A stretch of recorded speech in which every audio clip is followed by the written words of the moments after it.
Hey guys, this is Sushmita బాసం. Welcome back to my channel. ఈరోజు నేను new Jersey city హోబోకెన్లో ఉన్నాను. ఇక్కడ చాలామంది క్రౌడ్ ఉన్నారు. ఏంటని చూస్తున్నారా? జూలై 4th యుఎస్ యొక్క ఇండిపెండెన్స్ డే. వాళ్ళు ఈ విధంగా సెలబ్రేట్ చేసుకుంటారన్నమాట. ఎస్, విన్నారు కదా, ఫైర్ వర్క్స్. ఇక్కడ యుఎస్లో క్రాకర్స్ పేల్చడాన్ని ఫైర్ వర్క్స్ అంటారు. నేనైతే క్రాకర్స్ నా ఫ్రేమ్లో రావాలని చెప్పి అటు ఇటు ఫోజెస్ ఇస్తున్నాను. చాలా బాగుంది. మాకు ఇక్కడ నైట్ 9 o'clockకి స్టార్ట్ అవుతాయి అన్నమాట ఫైర్ వర్క్స్ అనేవి. ఈ లోపల 9 అవుతుంది, 9:15 అవుతుంది, మాకు ఇంకా స్టార్ట్ కాలే. బట్ న్యూయార్క్లో అయితే క్రాకర్స్ కాల్చడం స్టార్ట్ చేసేసారు.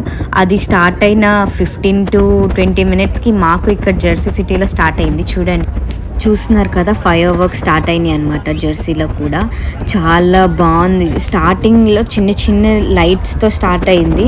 తర్వాత ఒక 25 minutes 30 minutes ఆపకుండా బ్లో చేస్తూనే ఉన్నారు క్రాకర్స్ని. చాలా బాగా అనిపించింది అనమాట. ఆకాశంలోకి వెళ్ళిన తర్వాత అవి డబల్గా పేలుతున్నాయి. అసలు ఆ సౌండ్స్కి మొత్తం ఏరియా మొత్తం దద్దరిల్లిపోయింది. దూరంగా పేలుతున్నాయి కదా, అవి న్యూయార్క్లో పేలుస్తున్నారు, ఇది జెర్సీలో పేలుస్తున్నారు. మాకు రెండు ఒకే చోట నుంచి మేము చూడగలుగుతున్నాం. అటు జెర్సీలో ఇటు న్యూయార్క్లో రెండు ప్లేసెస్వి ఒకేసారి కవర్ చేయగలుగుతున్నాం. మాకు చాలా బాగా అనిపించింది. యాక్చువల్లీ డ్రోన్ షో కూడా జరుగుతుందంట, బట్ నేను అది మిస్ అయ్యాను. అది ఈవినింగ్ జరుగుతుందంట. బట్ ఇదైతే లైటింగ్స్ అనేది నైట్ 9 o'clock అట్లా స్టార్ట్ చేస్తారు. బట్ ఇక్కడ లేట్ అయిపోయింది ఈరోజు అయితే.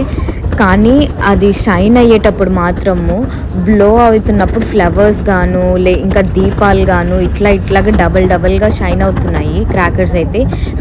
నాకైతే నిజంగా యూఎస్కి ఇండిపెండెన్స్ డే జూలై 4th అని అస్సలు తెలీదు. లైక్ వచ్చిన కొత్తలో యూఎస్కి ఇండిపెండెన్స్ డే కూడా ఉంటుందా అని అయితే నాకు ఒక క్వశ్చన్ మార్క్ అనమాట. యూఎస్కి కూడా ఇండిపెండెన్స్ డే ఉంటుందా అని అనిపించింది. తర్వాత రియలైజ్ అయ్యాను అది కూడా ఒక దేశమే కదా అని చెప్పి. నా వీడియో చూసే వాళ్ళలో ఎవరికైనా జూలై 4th యూఎస్కి ఇండిపెండెన్స్ డే ఉంది అని మీలో ఎవరికైనా ముందే తెలిసి ఉంటే కింద కామెంట్ చేయండి. ఈ క్రాకర్స్ వల్ల ఏమో తెలియదు కానీ మాకైతే రెయిన్ స్టార్ట్ అయిందనమాట చిన్నగా. ఈ క్రౌడ్ మొత్తం కదులుతుంది చూడండి. మేము ఇంటికి వెళ్ళిపోతున్నాము. కానీ ఈ క్రౌడ్ మొత్తాన్ని దాటుకొని వెళ్ళి ట్రైన్ క్యాచ్ చేయాలంటే దగ్గర 30 minutes పడుతుంది. చూడండి, బాయ్.